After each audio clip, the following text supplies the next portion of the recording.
From complexity to simplicity, we have made maths easy. Welcome to Philemathics series. Subscribe now and let's make mathematics an exciting journey together. The ninth question of 2025 NECO is on proportion, and we are told that given two quantities, x and y, such that when x increases, y decreases, and vice versa, the two quantities are said to be what? So for you to answer this accurately, you should be able to know what direct proportion is, inverse proportion, joint proportion. There's nothing like partial proportion or vertical proportion. So direct proportion is when, let's say, y varies with x. And so when we introduce the constant of proportionality, we say y equals kx.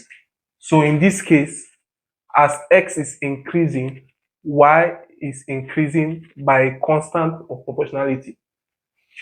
For inverse proportion, we have y varies inversely with x. And so if you introduce the constant of proportionality, we have y equals k over x.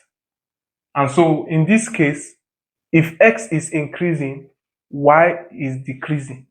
And if x is decreasing, y is increasing. And so that is what fits this, which is B. And so the third one is joint proportion,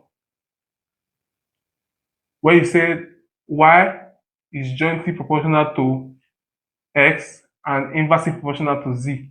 And so if you introduce the constant of proportionality, you have y equals to kx over z. So this is just combining the direct proportion with the inverse proportion. And so there's nothing like partial proportion and vertically proportion. Although we have partial variation. Thank you for watching.